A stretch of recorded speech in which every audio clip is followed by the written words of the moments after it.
കർത്താവിൻ്റെ അതിപരിശുദ്ധമായ നാമം വാഴ്ത്തപ്പെടുമാറാകട്ടെ. പ്രിയപ്പെട്ടവരെ, ഇന്ന് നിങ്ങൾക്കായി സമർപ്പിക്കുന്ന വചനങ്ങൾ: നിങ്ങളുടെ പിതാവ് കരുണയുള്ളവനായിരിക്കുന്നത് പോലെ നിങ്ങളും കരുണയുള്ളവരായിരിക്കുവിൻ. ലൂക്ക 6:36. ഭൂമിക്ക് മേൽ ഉയർന്നു നിന്ന ആകാശത്തോളം ഉന്നതമാണ് തൻ്റെ ഭക്തന്മാരോട് അവിടുന്ന് കാണിക്കുന്ന കാരുണ്യം. സങ്കീർത്തനം 103:11. അങ്ങയുടെ കാരുണ്യം ആകാശത്തേക്കാൾ ഉന്നതമാണ്, അങ്ങയുടെ വിശ്വസ്തത മേഘങ്ങളോളം എത്തുന്നു. സങ്കീർത്തനം 108:4. അതിനാൽ നിന്നോട് ഔദാര്യം കാണിക്കാൻ കർത്താവ് കാത്തിരിക്കുന്നു, നിന്നോട് കാരുണ്യം പ്രദർശിപ്പിക്കാൻ അവിടുന്ന് തന്നെ ഉയർത്തുന്നു. എന്തെന്നാൽ കർത്താവ് നീതിയുടെ ദൈവമാണ്, അവിടുത്തേക്ക് വേണ്ടി കാത്തിരിക്കുന്നവർ ഭാഗ്യവാന്മാർ. യെശയ്യാ 30:18. എന്നാൽ ഞാൻ നിങ്ങളോട് പറയുന്നു, ശത്രുക്കളെ സ്നേഹിക്കുവിൻ, നിങ്ങളെ പീഡിപ്പിക്കുന്നവർക്ക് വേണ്ടി പ്രാർത്ഥിക്കുവിൻ. അങ്ങനെ നിങ്ങൾ നിങ്ങളുടെ സ്വർഗസ്ഥനായ പിതാവിൻ്റെ മക്കളായി തീരും. അവിടുന്ന് ശിഷ്ടരുടെയും ദുഷ്ടരുടെയും മേൽ സൂര്യനെ ഉദിപ്പിക്കുകയും നീതിമാന്മാരുടെയും നീതിരഹിതരുടെയും മേൽ മഴ പെയ്യുകയും ചെയ്യുന്നു. മത്തായി 5:44. ബലിയല്ല, കരുണയാണ് ഞാൻ ആഗ്രഹിക്കുന്നത് എന്നതിൻ്റെ അർത്ഥം നിങ്ങൾ പോയി പഠിക്കുക. ഞാൻ വന്നത് നീതിമാന്മാരെ വിളിക്കാനല്ല, പാപികളെ വിളിക്കാനാണ്. മത്തായി 9:13. കർത്താവിൻ്റെ വചനം. ഈ വചനത്താൽ നമ്മളെല്ലാവരെയും കർത്താവ് ശുദ്ധീകരിക്കട്ടെ. എൻ്റെ പ്രിയപ്പെട്ടവരെ, നിങ്ങൾക്കെല്ലാവർക്കുമായി പ്രാർത്ഥിക്കുന്നു. എന്നോട് വിശേഷാൽ പ്രാർത്ഥന ചോദിച്ച എൻ്റെ എല്ലാ പ്രിയപ്പെട്ടവരെയും സമർപ്പിച്ച് പ്രാർത്ഥിക്കുന്നു. പിതാവേ, എന്നോട് പ്രാർത്ഥന ചോദിച്ച എല്ലാ വിഷയങ്ങളും അങ്ങ് ഏറ്റെടുക്കണമേ. അവരുടേതായ എല്ലാ ആവശ്യങ്ങളും അങ്ങ് നടത്തി കൊടുക്കണമേ. എൻ്റെ കർത്താവേ, ഞങ്ങൾക്ക് പ്രാർത്ഥിക്കാൻ മാത്രമേ അധികാരമുള്ളൂ. പ്രവൃത്തി എല്ലാം അങ്ങയുടെ കരങ്ങളിലാണ്. എൻ്റെ ദൈവം പ്രവർത്തിക്കണമേ. എൻ്റെ പൊന്നു പിതാവേ, അങ്ങയുടെ വാത്സല്യക്കരം എൻ്റെ എല്ലാ പ്രിയപ്പെട്ടവരുടെ മേലും നീട്ടി അവർക്ക് ആവശ്യമുള്ള എല്ലാ നന്മകളും കൊണ്ട് നിറയ്ക്കണമേ.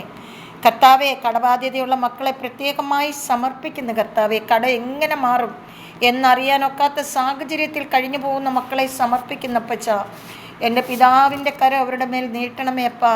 അവർക്ക് കർത്താവെ അങ്ങ് വഴികൾ തുറന്നു കൊടുക്കണമേ. അങ്ങ് തുറക്കുന്ന വഴികൾ വിശാലതയാണല്ലോ കർത്താവേ, അങ്ങ് വഴി തുറന്നു കൊടുക്കണേ പിതാവേ. അപ്പ, രോഗികളായിരിക്കുന്ന മക്കൾക്കായി പ്രാർത്ഥിക്കുന്ന കർത്താവേ, ഹല്ലേലൂയ. ദൈവമേ, അങ്ങയുടെ കരം ഓരോ വ്യക്തി ജീവിതങ്ങളുടെ മേൽ വിരിക്കണമേ. എല്ലാ രോഗത്തിൽ നിന്നും പൂർണ്ണ സൗഖ്യം കൊടുക്കണമേ കർത്താവേ. സ്വന്തമായി ഭൂമിയും ഭവനവും ഇല്ലാത്ത മക്കളെ സമർപ്പിച്ച് പ്രാർത്ഥിക്കുന്നു കർത്താവേ.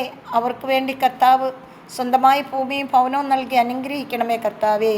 Oh glory Jesus, thank you Jesus, I love you Jesus, oh my Jesus. കർത്താവേ, ഞാൻ അങ്ങേ സ്തുതിക്കുന്നു. എൻ്റെ പിതാവിനെ നന്ദിയോട് സ്തോത്രം ചെയ്യുന്ന കർത്താവേ, ഈ പ്രാർത്ഥന കേൾക്കുന്ന എല്ലാ വ്യക്തി ജീവിതങ്ങളെയും എൻ്റെ കർത്താവ് അനുഗ്രഹിക്കണമേ അപ്പച്ച. ചെറിയവനെന്നോ വലിയവനെന്നോ ഇല്ലാതെ കർത്താവേ, അങ്ങയുടെ കരുണ വാരിച്ചൊരിയുന്ന ദൈവമാണല്ലോ. അതിനാൽ ഞാൻ അങ്ങേക്ക് നന്ദി പറയുന്ന കർത്താവേ. ഈ പ്രാർത്ഥന കേൾക്കുന്ന എൻ്റെ എല്ലാ പ്രിയപ്പെട്ടവരെ അനുഗ്രഹിച്ച് വിശദീകരിക്കണമേ കർത്താവേ. അവരോരോ വ്യക്തികളും വിളിച്ചു പറയുന്നല്ലോ കർത്താവേ അങ്ങ് ചെയ്ത ഓരോ അത്ഭുതങ്ങളും. കർത്താവേ, പ്രാർത്ഥന വളരെ ഫലവത്തായി അവർക്ക് അനുഭവപ്പെടുന്നെന്ന് വിളിച്ചു പറയുന്നല്ലോ അപ്പാ. അങ്ങ് പ്രവർത്തിക്കുന്ന കൃപയ്ക്കായി അപ്പന് നന്ദിയോട് സ്തോത്രം ചെയ്യുന്നു. എൻ്റെ പിതാവിന് നന്ദിയോട് സ്തോത്രം ചെയ്യുന്നു കർത്താവേ. ഹല്ലേലൂയ. പിതാവായ ദൈവമേ, അമല ധ്യാനകേന്ദ്രത്തെ സമർപ്പിക്കുന്നു കർത്താവേ. എല്ലാ ധ്യാനകേന്ദ്രങ്ങളെയും സമർപ്പിക്കുന്നു കർത്താവേ. ഞങ്ങളെല്ലാം കർത്താവെ, മാർപ്പാപ്പായ മെത്രാന്മാരെ, വൈദികരെ, സിസ്റ്റർമാരെ, കർത്താവെ, ഇപ്പം പ്രാർത്ഥന ആവശ്യമുള്ള എൻ്റെ എല്ലാ ദൈവ മക്കളെയും സമർപ്പിച്ച് പ്രാർത്ഥിക്കുന്നു. പിതാവ് അനുഗ്രഹിക്കണമേ, വിശദീകരിക്കണമേ കർത്താവേ. ഹല്ലേലൂയ. സ്തോത്രം ദൈവമേ, നന്ദിയോട് സ്തുതിക്കുന്നു, വാഴ്ത്തുന്നു പിതാവേ. ഹല്ലേലൂയ. പരിശുദ്ധനും നീതിമാനുമായ സ്വർഗീയ പിതാവേ, അങ്ങയുടെ ജോലി ചെയ്യുന്ന എല്ലാ ആത്മാരെയും സമർപ്പിക്കുന്ന കർത്താവേ. എല്ലാ വചന പ്രഘോഷകരെയും സമർപ്പിക്കുന്ന കർത്താവേ. എൻ്റെ ദൈവത്തിനായി കാത്തിരിക്കുന്ന എല്ലാ ദൈവമക്കളെയും സമർപ്പിക്കുന്ന കർത്താവേ.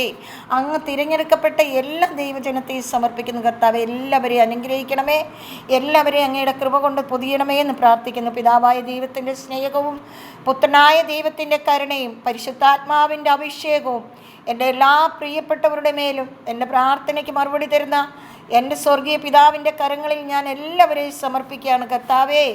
എല്ലാവരെയും അങ്ങ് അനുഗ്രഹിക്കണമേ, വിശദീകരിക്കണമേ, അവരെ എല്ലാ വചനം കൊണ്ട് പൊതിയണമേ എന്ന് പ്രാർത്ഥിക്കുന്നു. നിത്യം പിതാവും പുത്രനും പരിശുദ്ധാത്മാവുമായി സർവേശ്വര എന്നേക്കും ആമേൻ. കർത്താവ് നിങ്ങളെ എല്ലാവരെയും സമർത്ഥമായി അനുഗ്രഹിക്കട്ടെ. പരിശുദ്ധാത്മാവിൻ്റെ അഭിഷേകം നിങ്ങളുടെ മേലെല്ലാം വന്നു നിറയട്ടെ എന്ന് പ്രാർത്ഥിക്കുന്നു. ആമേൻ.